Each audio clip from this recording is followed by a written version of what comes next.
प्रकरण 17. जशास तसे. आपल्याच देशातील दहशतवादी शक्तींशी लढणे हे तसे कठीणच. देश लोकशाहीवादी असेल तर अधिकच अवघड. लोक आपलेच असतात. आपल्यामध्ये राहूनच त्यांच्या कारवाया करत असतात. त्यांना हुडकून शिक्षा तर करायची असते, त्यांना रोखायचे तर असते, परंतु हे करताना त्यांच्या आजूबाजूला असणाऱ्या समाजालाही दुखवायचे नसते, कारण अखेर त्यांचा समाजही त्या दहशतवादाचे चटके सहन करत असतो. ओल्याबरोबर सुकेही जळणार, असे म्हणत बेपर्वाईने केलेली कारवाई दहशतवाद्यांचा खात्मा जरूर करील, पण त्याने दहशतवाद्यांचा विचार संपणार नाही. आणि तो जिवंत राहणार असेल तर मग लढाई जिंकली ती कोणती? खलिस्तानी दहशतवादाशी लढताना सुरक्षा यंत्रणांसमोर समस्या होती ती हीच. या बाबतीत पोलीस दल, IB यांच्यापेक्षा काहीशी सुदैवी होती. कारण तिला लढायची होती, ती लढाई वेगळीच होती. तिचे रणमैदान पाकिस्तान होते. खरे तर हा काळ साठी कसोटीचाच होता. आणीबाणीनंतर पंतप्रधानपदी आलेल्या मोरारजी देसाई यांनी वर सूडच उगवण्याचे ठरवले होते. त्यामुळे त्यांनी आल्या आल्या च्या निधीला कात्री लावली. मनुष्यबळ कमी केले. नवी भरती बंद केली. कहर म्हणजे त्यांनी च्या पाकिस्तानात सुरू असलेल्या सर्व कारवाया बंद करण्याचे आदेश दिले. परिणामी च्या हेरांनी तेथे तयार केलेले खबऱ्यांचे जाळे तुटले. त्यांच्यावर खर्च केलेले सर्व पैसे वाया गेले. पण च्या सुदैवाने जनता सरकार लवकरच गेले. त्यानंतर 1980 च्या अखेरच्या काही महिन्यांत संतूक यांनी पाकिस्तानी ISI आणि परदेशातील शीख अतिरेकी दहशतवादी यांच्यावर नजर ठेवण्यासाठी मध्ये एका वेगळ्या विभागाची स्थापना केली. रमण यांच्याकडे त्याची जबाबदारी सोपवली. या विभागाने पहिल्यांदा एक महत्त्वाचे काम केले, ते म्हणजे माहिती गोळा करणे. हेरगिरीमध्ये माहितीला अनन्यसाधारण महत्त्व. रमण यांनी यापूर्वीच्या सर्व दहशतवादी घटना आणि दहशतवादी यांची माहिती गोळा करून एक तपशीलवार बॅकग्राऊंड नोट तयार केली. खलिस्तानच्या आव्हानाला तोंड देण्यासाठी आता सर्च होत होती. पुढच्या काही वर्षांत चे त्याबाबतचे धोरण काय असणार होते याचा पत्ता आपल्याला लागतो तो दिल्लीतील आशियाडच्या पार्श्वभूमीवरील एका घटनेतून. 1982 साली दिल्लीत आशियाई क्रीडा स्पर्धा झाल्या. कडेकोट सुरक्षा व्यवस्था ठेवण्यात आली होती तेव्हा, त्यामुळे कोणताही अनुचित प्रसंग न घडता त्या स्पर्धा यशस्वीरित्या पार पडल्या, हे खरे. परंतु त्याचा एक उलटा परिणामही झाला. ISI ने त्यावेळी खलिस्तानी दहशतवाद्यांना इम्प्रोव्हाइज्ड एक्सप्लोजिव्ह डिव्हाइस चे IED प्रशिक्षण दिले होते. ठिकठिकाणी बॉम्बस्फोट होत होते. दिल्लीत ट्रान्झिस्टर बॉम्बस्फोटाच्या काही घटना घडल्या होत्या. त्यामुळे या सुरक्षा व्यवस्थेचे लक्ष खास करून शीख समुदाय होता. स्पर्धेच्या कालावधीत दिल्लीत येणाऱ्या प्रत्येक शीख व्यक्तीची कसून तपासणी करण्यात येत होती. परिणामी त्यांच्यात कटुतेची भावना निर्माण झाली. या स्पर्धेनंतर पंजाबातील दहशतवाद अधिक उग्र झाला. या सुरक्षा व्यवस्थेसंदर्भात राजीव गांधी यांना माहिती देण्यासंदर्भात सिक्युरिटी ब्रीफिंग दिल्लीत बैठका होत असत. IB आणि दिल्ली पोलिसांचे काही अधिकारी त्यांना उपस्थित असत. MK धर यांचाही त्यात समावेश असे. ते सांगतात, अशाच एका बैठकीत बोलताना राजीव गांधी म्हणाले की दहशतवाद्यांचा नायनाट करण्यासाठी दहशतवादी साधनांचा वापर केला पाहिजे. राजीव गांधी यांचे हे विधान अतिशय महत्त्वाचे आहे आणि ते केवळ बोलाचाच भात नव्हता, हे पुढे स्पष्ट झाले. परंतु ते घडण्यापूर्वी देशाला सुवर्णमंदिरावरील लष्करी कारवाई आणि इंदिरा गांधी यांची हत्या अशा दोन मोठ्या संकटांतून जावे लागले. सुवर्णमंदिरासारख्या पवित्र स्थानाला दहशतवाद्यांचा अड्डा बनू देणे हे येथील राजकीय व्यवस्थेचे अपयश. भिंद्रनवालेंच्या फुग्यात प्रारंभीच्या काळात काँग्रेस आणि अकाली दलाच्या नेत्यांनी हवा भरली, असे म्हटले जाते. परंतु नंतर ते भस्मासूर बनून येथील राजकीय व्यवस्थेच्या डोक्यावर हात ठेवू लागले, तरी काही नेत्यांना शहाणपणा आला नव्हता. ग्यानी झैल सिंग यांच्यासारखे नेते तर अकाली नेतृत्वात फूट पाडण्यासाठी सातत्याने भिंद्रनवालेंवर वरदहस्त ठेवून होते. मे 1982 मध्ये भिंद्रनवाले मुंबईत आले असताना त्यांना अटक करण्याची योजना आखण्यात आली होती. त्याकरता 1 मे 1982 रोजी केंद्रीय गृहमंत्रालयाने आयबी संचालकांच्या नेतृत्वाखाली एका विशेष गटाची स्थापना केली होती. भिंद्रनवाले मुंबईतून पंजाबला जायला निघाले की नाशिकनजीक त्यांना अडवायचे आणि अटक करायची, अशी ती योजना होती. भिंद्रनवाले काही सहजासहजी शरण येणार नाही. त्यांच्यासमवेत त्यांचे अंगरक्षक होते. भरपूर शस्त्रास्त्रे होती. तेव्हा त्यांना पाणी पाजण्यासाठी रॉ च्या एस्टॅब्लिशमेंट 22 चे म्हणजेच स्पेशल फ्रंटियर फोर्सचे कमांडो तैनात करण्यात आले होते.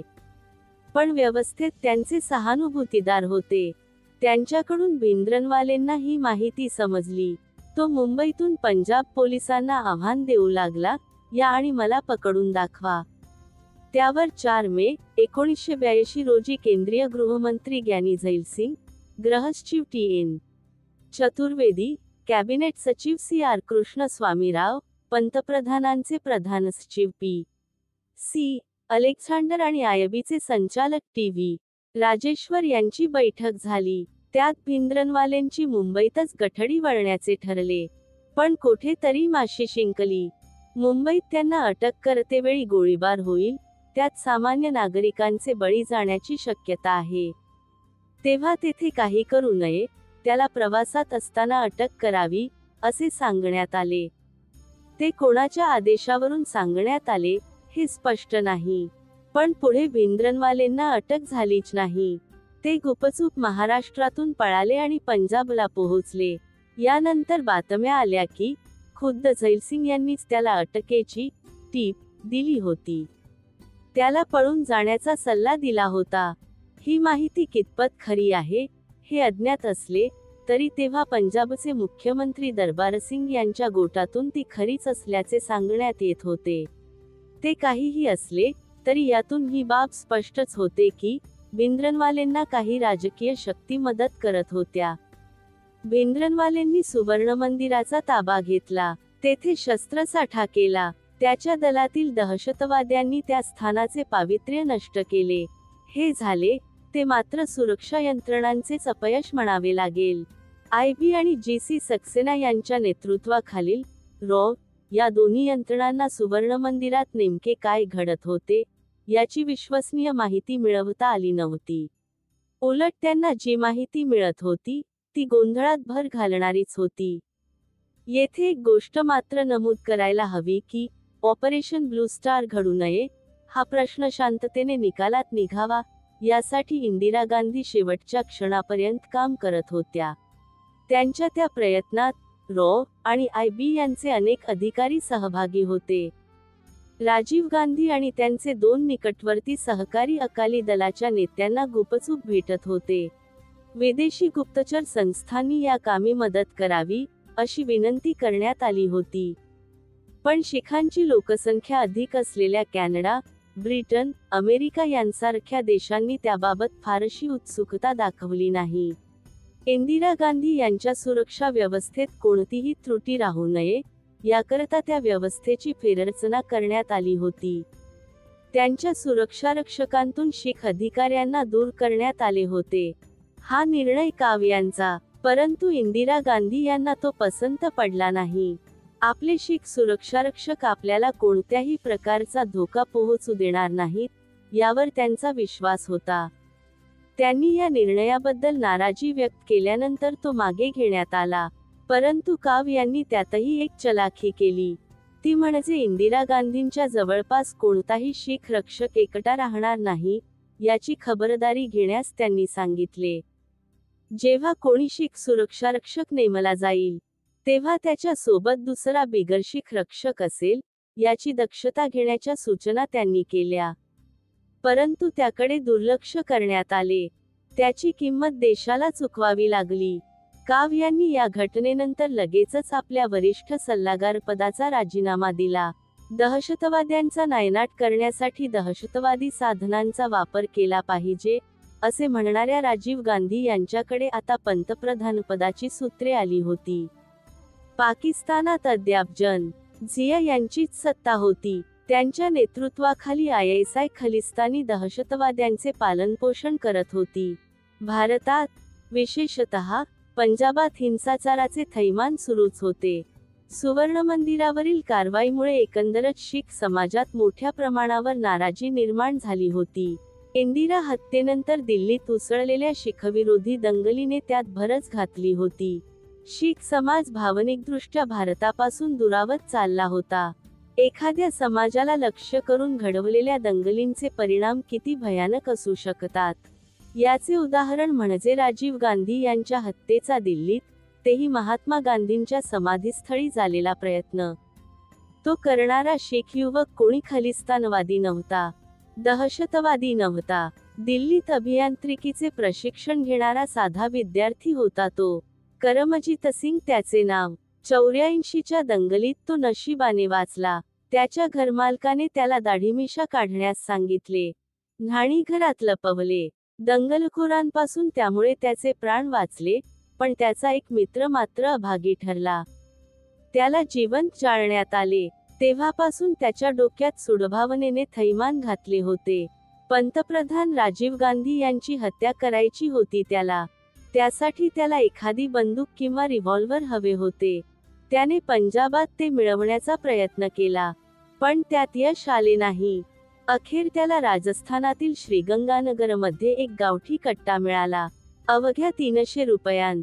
तो करणार होता तो, आजच्या भाषेत सांगायचे तर, लोन वुल्फ हल्ला होता. त्याची योजना त्याच्या एकट्याच्या डोक्यातच होती. ती त्याने कोणालाही सांगितली नव्हती. त्यामुळे त्याची खबर गुप्तचर यंत्रणांना लागण्याची शक्यताच नव्हती. लोन वुल्फ हल्ले ही जगभरातील गुप्तचरांची डोकेदुखी ठरलेले आहेत, ते त्यांच्या या स्वरूपामुळेच. पण तरीही ला त्या हल्ल्याची माहिती मिळाली होती. ती कशी मिळाली, हे गुलदस्त्यातच आहे.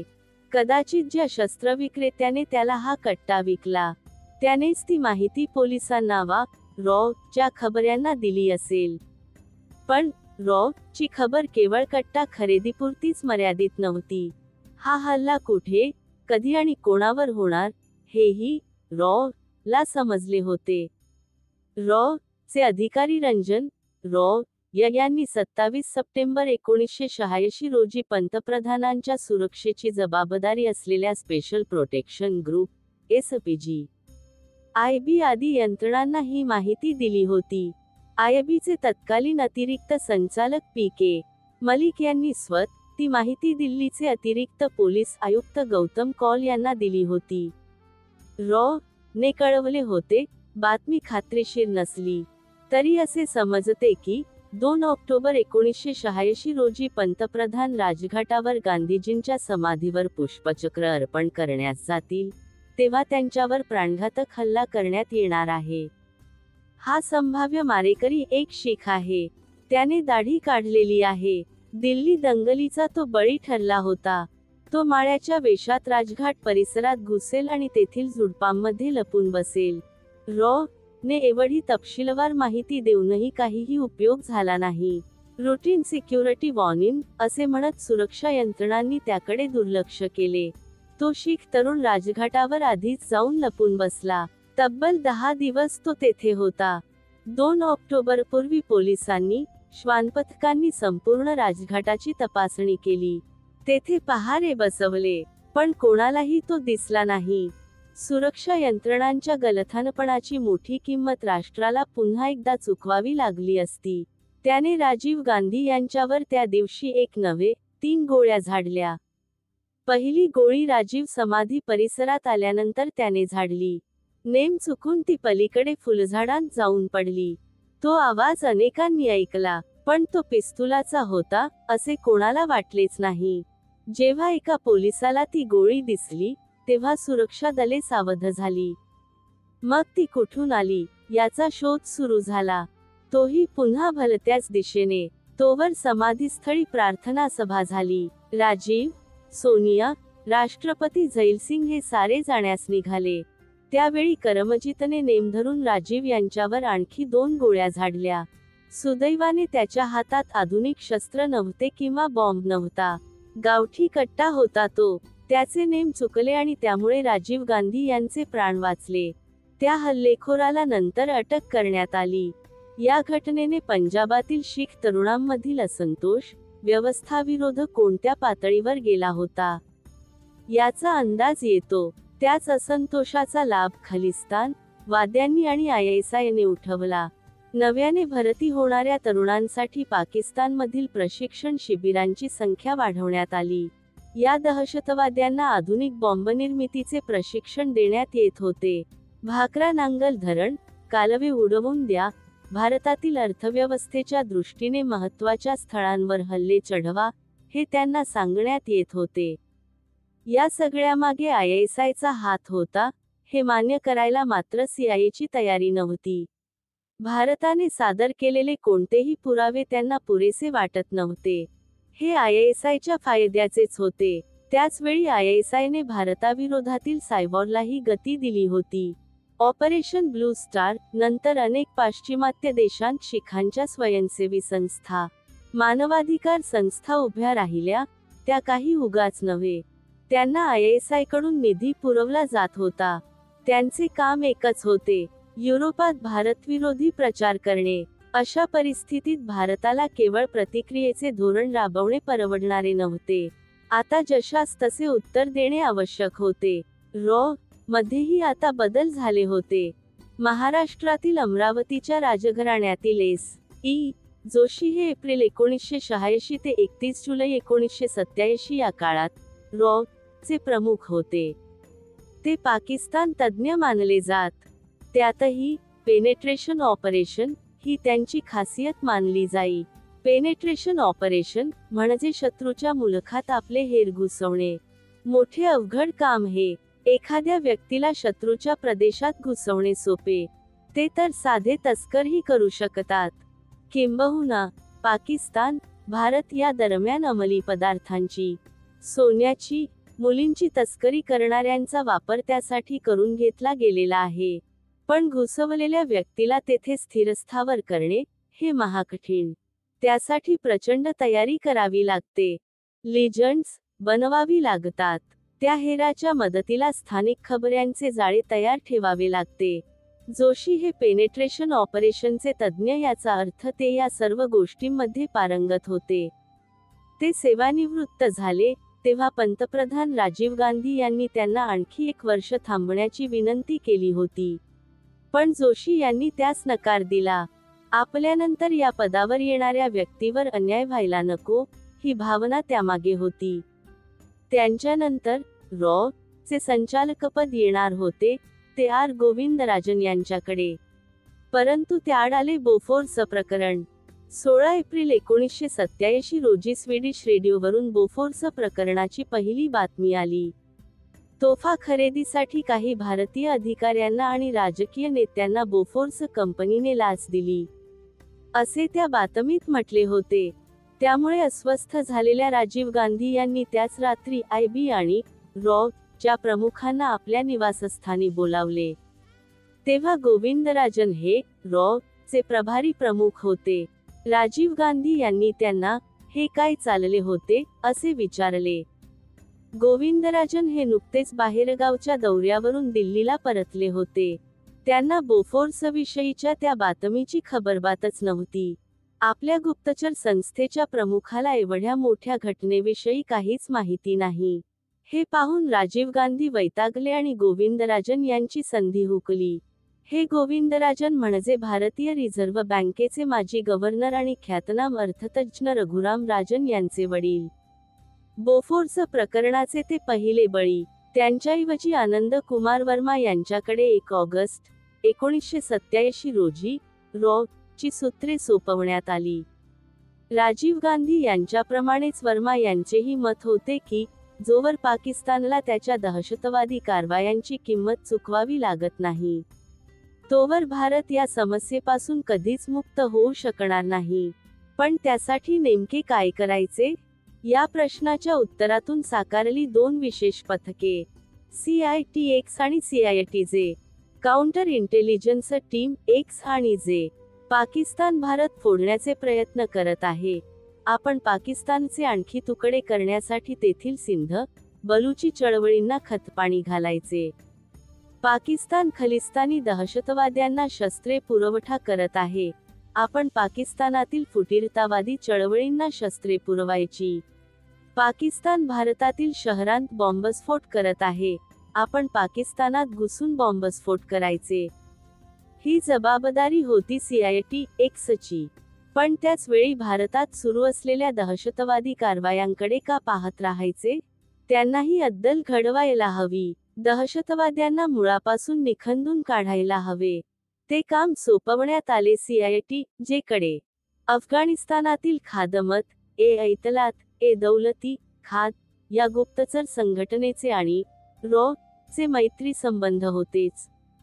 या दोन्ही संघटनांनी आता पाकिस्तानात कहर करण्यास सुरुवात केली. बलुचिस्तानातील फुटीरतावादाला खतपाणी घालण्यासाठी खाद आणि KGB मदतीला होतीच. त्यांनी बलूच बंडखोरांना शस्त्रपुरवठा आणि प्रशिक्षण देण्यात वाढ केली. कराचीमध्ये मुहाजिर कौमी मूव्हमेंट MQM राज्य करत होती. तिचे प्रमुख अल्ताफ हुसेन हे कराचीचे अनभिषिक्त सम्राट बनले होते. हुसेन यांना बळ पुरवत होती. स्वतंत्र सिंधू देशाची चळवळ जिया यांच्या नाकात दम आणू लागली होती. आता भारतातील प्रत्येक दहशतवादी हल्ल्याला पाकिस्तानात उत्तर मिळू लागले होते. भारतातील दहशतवादी हल्ल्याचा जबाब लाहोर, मुलतान, कराची येथील दहशतवादी हल्ल्याने दिला जाऊ लागला होता. त्याचा पहिला मोठा फटका बसला तो जुलै 14, 1987 रोजी. मंगळवारची संध्याकाळ होती. तीर्थरूप कराचीतील सदर बाजारात नेहमीप्रमाणे गजबज होती. सय्यदना बुरहानुद्दीन स्ट्रीटवरील दुकाने, रस्ते ग्राहकांनी फुललेले होते. आंबे, कपडे, किरकोळ सामान घेऊन बसलेल्या फेरीवाल्यांनी निम्मा रस्ता व्यापला होता आणि त्यातून कसाबसा मार्ग काढत वाहने जात येत होती. बाजूलाच एका बसथांब्यावर प्रवासी वाट पाहत थांबले होते. त्यांच्यापासूनच काही फुटांवर एका केशकर्तनालयासमोर एक कार उभी करण्यात आली होती. अशीच एक कार आणखी 300 फुटांवर राजा गजनफर अली रोडवर एका ध्वनिमुद्रिकांच्या दुकानासमोर उभी होती. अचानक केशकर्तनालयासमोरच्या कारचा स्फोट झाला. एकच हलकल्लोळ उडाला. अनेक जण जागीच ठार झाले. कित्येक जखमी झाले. वाचलेले लोक सैरावैरा धावू लागले. या स्फोटाने बाजूची काही दुकाने, गाड्या पेटल्या होत्या. त्या विझवण्यासाठी लोक धावपळ करू लागले. यात अर्धा तास गेला आणि त्या दुसऱ्या कारचाही स्फोट झाला. या दहशतवादी हल्ल्यात 72 लोक मेले. 250 लोक जखमी झाले. पाकिस्तानात त्याआधीही बॉम्बस्फोट होतच होते. अवघ्या 9 दिवसांपूर्वी 5 जुलै रोजी जिया सत्तारूढ झाल्याच्या दशकपूर्तीचा मुहूर्त साधून लाहोरमध्ये 3 साखळी बॉम्बस्फोट झाले होते. 9 मिनिटात झालेल्या त्या स्फोटांनी 7 जणांचे बळी घेतले होते. पण कराचीतील हा पहिलाच हल्ला भयंकर होता. त्याची जबाबदारी अखेरपर्यंत कोणीच घेतली नाही. विशेष म्हणजे या हल्ल्यामागे चा हात होता हेही कोणीच म्हणाले नाही. संशयाची सुई तेव्हा वळली होती ती अफगाणी गुप्तचर संस्था खाद कडे. अर्थात तेव्हा आणि खाद या 2 संस्था एकमेकांच्या हातात हात घालून काम करत होत्या. अमेरिकेच्या परराष्ट्र खात्याच्या अहवालानुसार 1987 या एका वर्षात जगभरात 835 दहशतवादी हल्ले झाले. त्यातील निम्मे हल्ले एकट्या पाकिस्तानात झाले होते. या हल्ल्यांमागे, पाकिस्तानातील दहशतवादी घटनांमागे होती हे भारतातही कोणीच मान्य करणार नाही. पाकिस्तानी लष्कर आणि ISI यांना मात्र आता त्यात च्या पाऊलखुणा दिसू लागल्या. त्यांनी तसे आरोप करण्यास सुरुवात केली. पाकिस्तान अस्थिर करण्याचे भारताचे षड्यंत्र होते असा त्यांचा दावा होता. तो भारताने अर्थातच अमान्य केला. अधिकृत पातळीवर ते मान्य करणे म्हणजे राजनैतिक आत्महत्याच. त्यामुळे त्याविषयी आपल्याकडे आजही फारसे कोणी बोलत नाही. किंबहुना पाकिस्तानने पकडलेल्या च्या एजंटांनाही आपण आपले म्हणत नाही. आपले राष्ट्र दहशतवादी ठरू नये यासाठी सुरक्षा यंत्रणांनी दिलेले ते बलिदानच. याची अनेक उदाहरणे आहेत. सरबजीत सिंग हे त्यातलेच एक. तो मूळचा पंजाबातल्या तरणतारण जिल्ह्यातला. भारत पाक सीमेवर त्याचे गाव. तो पैलवान होता, शेती करायचा. पाकिस्तानी रेंजर्सनी त्याला पाकिस्तानच्या सीमेत अटक केली. त्याच्यावर आरोप होता बॉम्बस्फोटांचा. 1990 मध्ये लाहोर आणि फैसलाबाद येथे 4 बॉम्बस्फोट झाले. 19 पाकिस्तानी मारले गेले. त्या प्रकरणी त्याला फाशीची शिक्षा सुनावण्यात आली. तेव्हापासून कोटलखपत तुरुंगात खितपत पडला होता तो. त्याच्या सुटकेसाठी भारत सरकारने राजनैतिक पातळीवरून बरेच प्रयत्न केले, पण तो चा एजंट होता हे मात्र कधीही मान्य केले नाही. एप्रिल 26, 2013 रोजी त्याच्यावर तुरुंगात अन्य काही कैद्यांनी हल्ला केला आणि त्यात तो मारला गेला. हत्याच होती तीर्थरूप. त्यानंतर मधील एका अधिकाऱ्याने आपले नाव जाहीर न करण्याच्या अटीवर काही माध्यमांकडे गौप्यस्फोट केला. सरबजीत हा खरोखरच चा एजंट असल्याचे त्याने सांगितले. काही विशिष्ट मोहिमांसाठी, संदेशवहनासाठी, सामानाची तस्करी करण्यासाठी अशा काही निडर तरुणांची भरती करायची. त्यांना त्याबाबतचे पुरेसे प्रशिक्षण द्यायचे आणि परदेशात, खास करून पाकिस्तानात पाठवायचे. त्या मोहिमेनुसार त्यांना मेहनताना द्यायचा. ही ची कार्यपद्धती. त्यानुसार सरबजीतला पाकिस्तानात पाठवण्यात आले होते. अधिकृत पातळीवर सरबजीत हा हेर नव्हता. तो साधा शेतकरी होता. दारूच्या नशेत पाकिस्तानी सीमेत गेला होता. तेथे त्याला पकडण्यात आले आणि मारून मुटकून त्याच्यावर आरोप ठेवण्यात आले. जगातील कोणतेही सरकार, कोणतीही गुप्तचर संस्था असेच करत असते. त्यामुळेच रमण यांच्यासारखे गुप्तचर अधिकारी निवृत्तीनंतरही हेच सांगत होते की ने पाकिस्तानात दहशतवादी कारवाया केल्याच नाहीत.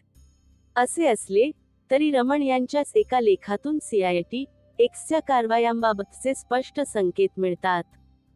पंजाबातील हस्तक्षेप महागात पडतो हे ISIला दाखवून देऊन तो हस्तक्षेप थांबवण्यामागे आपल्या गोपनीय कारवायांच्या क्षमतेची काय भूमिका होती, हे खूपच थोड्या जणांना माहीत आहे, असे रमण यांनी त्या लेखात लिहिले होते. च्या जशास तसे धोरणामुळे जिया सरकार हैराण झाले होते. त्यांच्या पुढील अंतर्गत अडचणीही वाढत चालल्या होत्या. पाकिस्तानात फुटीरतावादी चळवळी जोरात सुरू होत्या. सिंध पेटलेलाच होता. तशात 1988 मध्ये अनपेक्षितपणे त्यांच्यासमोर एक संकट येऊन उभे ठाकले. एप्रिल 10, 1988 रोजी रावळपिंडीनजीकच्या ओझरी येथील लष्कराच्या शस्त्रास्त्र गोदामात महाप्रचंड स्फोट झाला. भयंकर दुर्घटना होती तीर्थरूप. लष्करी आणि मुलकी अशा 5000 जणांचा बळी घेतला त्या स्फोटाने. कशामुळे झाला तो स्फोट? त्या स्फोटाची तार खलिस्तानशी जुळलेली होती. ओझरीतील त्या गोदामात CIA कडून मिळालेली शस्त्रास्त्रे ठेवण्यात आली होती. CIAने ती दिली होती अफगाण मुजाहिदीनांना वाटण्यासाठी. परंतु त्यातील काही शस्त्रास्त्रांना भलतेच पाय फुटत होते. ISI कडून ती खलिस्तानी दहशतवाद्यांना देण्यात येत असत. ISI आणि लष्कर यांचे काही अधिकारी त्यातलीच काही शस्त्रास्त्रे इराणला, लिबियाला विकत असल्याचीही चर्चा होती. त्याची चौकशी करण्यासाठी CIAचे पथक येणार होते. त्याआधीच हा स्फोट झाला किंवा आपली चोरी लपवण्यासाठी लष्कर आणि ISI यांच्या अधिकाऱ्यांनी तो घडवून आणला. ही बाब माध्यमांतून प्रसिद्ध आल्यानंतर पाकिस्तानात संतापाची लाट उसळली. जिया यांना त्या प्रकरणाची चौकशी करण्यासाठी समिती नेमावी लागली. त्या समितीने आपला अहवाल सादरही केला. पण अशा कोणत्याही समित्यांच्या अहवालांचे जे होते तेच या अहवालाचे करण्याचे जिया सरकारने ठरविले. तो दाबण्यात आला तर जिया सरकारचे पंतप्रधान मुहम्मद खान जुनेजो यांनीच त्या विरोधात आवाज उठवला. त्यावरून मे 29, 1988 रोजी जियांनी जुनेजो यांची हकालपट्टी केली. नॅशनल असेंब्ली बरखास्त केली. जुनेजो हे सिंध प्रांतातील प्रतिष्ठित नेते. त्यांची हकालपट्टी झाल्यामुळे गिलगिट भागातील शियांनी पाकिस्तानी लष्कराविरोधात उठाव केला. झियांनी वजिरिस्तान भागातील अल कायदाच्या सहानुभूतीदार सुन्नी आदिवासींच्या मदतीने तो उठाव चिरडला खरा, पण त्यांच्या राजवटीला तो डाग लागलाच. राजकीय आघाडीवर झिया यांची डोकेदुखी अशी वाढलेली असताना आणि त्याला च्या कारवाया मोठ्या प्रमाणावर कारणीभूत असतानाच खलिस्तानवादी चळवळीला पाश्चिमात्य राष्ट्रांकडून, त्यातही खासकरून ब्रिटन आणि कॅनडा यांच्याकडून मिळणारी सहानुभूती आटत चालली होती. त्याला कारणीभूत ठरल्या होत्या दोन घटना. एक म्हणजे इंदिरा गांधी यांच्या हत्येनंतरचे खलिस्तानवाद्यांचे वर्तन आणि दुसरी कनिष्क विमानस्फोट. इंदिरा गांधींची हत्या झाल्याची बातमी येताच जगजितसिंग चौहान यांच्या नेतृत्वाखालील खलिस्तानवाद्यांच्या एका गटाने ब्रिटनमध्ये आनंदोत्सव साजरा केला. लंडनमधील भारतीय उच्चायुक्तांच्या कार्यालयासमोर जमून त्यांनी तेथे नाच केला, गाणी गायली, येणाऱ्या जाणाऱ्यांना शंपेन वाटली. ती सगळी दृश्ये तेथील दूरचित्रवाणीवरून प्रसारित झाली. घृणास्पदच होते ते सारे. ते पाहून अनेक ब्रिटिश संतापले, व्यथित झाले. पंतप्रधान मार्गारेट थॅचर यांचा संताप झाला ते पाहून. त्यांनी त्यानंतर MI5 च्या प्रमुखांना दूरध्वनी करून या खलिस्तान वाद्यांसंदर्भात भारतीय गुप्तचरांना हवे ते सहकार्य करण्याचे आदेश दिले. कॅनडाला हा शहाणपणा सुचला तो कनिष्क बॉम्बस्फोटानंतर. जून 23, 1985 रोजी कॅनडातील टोरोंटोहून लंडनमार्गे दिल्लीला निघालेले एअर इंडियाचे कनिष्क हे जम्बो जेट विमान बब्बर खालसाच्या दहशतवाद्यांनी हवेतच बॉम्बने उडवले. 329 जणांचा मृत्यू झाला. त्या बळी गेलेल्यांत कॅनडाच्या 268 आणि ब्रिटनच्या 27 नागरिकांचा समावेश होता. अशा दहशतवादी हल्ल्याची शक्यता होती. विमानात टाइम बॉम्ब ठेवून ते उडवून लावण्याचा कट शीख अतिरेकी रचत होते, असा टेलेक्स भारतीय गुप्तचरांनी जून 1985 मध्येच रॉयल कॅनेडियन माउंटेड पोलिसांनी RCMP पाठवला होता. पण त्याकडे त्यांनी दुर्लक्ष केले. या दहशतवादी घटनेनंतर मात्र त्यांनीही भारतीय गुप्तचरांना सहकार्य करण्यास सुरुवात केली. अमेरिका आणि काही युरोपियन देश अजून ISIच्या कारवायांकडे कानाडोळा करत होते. पण खलिस्तान लिबरेशन फोर्सच्या दहशतवाद्यांनी रोमानियाच्या भारतातील राजदूताचे अपहरण केले आणि पायावर धोंडा पाडून घेतला. आणि IB यांनी त्या संदर्भात भारत, अमेरिका आणि जर्मनी येथील काही खलिस्तानवाद्यांचे संभाषण टॅप केले. त्यातून उघडकीस आले की रोमानियाऐवजी फ्रान्सच्या राजदूताचे अपहरण करण्याचा त्यांचा डाव होता. ते जमले नाही, म्हणून त्यांनी हे साधे लक्ष्य निवडले. हे समजल्यानंतर अमेरिका आणि युरोप येथूनही खलिस्तानवाद्यांवर बारीक लक्ष ठेवण्यास सुरुवात झाली. खलिस्तानवाद्यांचा भारतातील हिंसाचार अजूनही सुरूच होता. पण आता ते स्वातंत्र्यसैनिक नसून साधे खंडणीखोर होते, हे पंजाबातील लोकांच्याही लक्षात येऊ लागले होते. सुवर्णमंदिरात पुन्हा एकदा आश्रय घेतलेल्या दहशतवाद्यांना बाहेर काढण्यासाठी एप्रिल 30, 1986 रोजी राजीव सरकारने ऑपरेशन ब्लॅक थंडर राबवले. त्या कारवाईनंतर दहशतवाद्यांनी सुवर्णमंदिरात चालवलेला नंगानाच दूरदर्शनवरून पंजाबी शिखांनी पाहिला. त्याचा मोठाच परिणाम झाला. स्वतंत्र सार्वभौम खलिस्तानच्या चळवळीच्या शवपेटीवरचा तो अखेरचा खिळा ठरला. ही चळवळ मोडून काढण्यात IB आणि पंजाब पोलीस यांचा सिंहाचा वाटा होता. ज्युलिओ रिबेरो, KPS गिल यांच्यासारख्या अधिकाऱ्यांनी राबवलेल्या मोहिमा, केलेल्या उपाययोजना आणि त्याला केंद्र आणि राज्य सरकारांनी दिलेली साथ यामुळे ते शक्य झाले होते. हे खरेच. परंतु त्या यशामध्ये चाही गोपनीय हात होता, हे विसरता कामा नये. जनरल झिया यांनी अमेरिकी प्रशासन आणि CIA यांच्या सहाय्याने भारताचे तुकडे करून 1971 चा सूड उगवण्याचा प्रयत्न केला. त्यात त्यांना हारच पत्करावी लागली. पण त्याआधीही एका मोठ्या पराभवाचा सामना त्यांना करावा लागला होता. तोही साध्या रणमैदानात नव्हे, तर जगातील सर्वात उंच अशा युद्धभूमीमध्ये. कविकुलगुरू कालिदासांच्या महाकाव्याचे नाव धारण करणाऱ्या मोहिमेने झिया यांच्या आयुष्यात ती शोकांतिका घडवली होती. त्या मोहिमेचे नाव होते ऑपरेशन मेघदूत.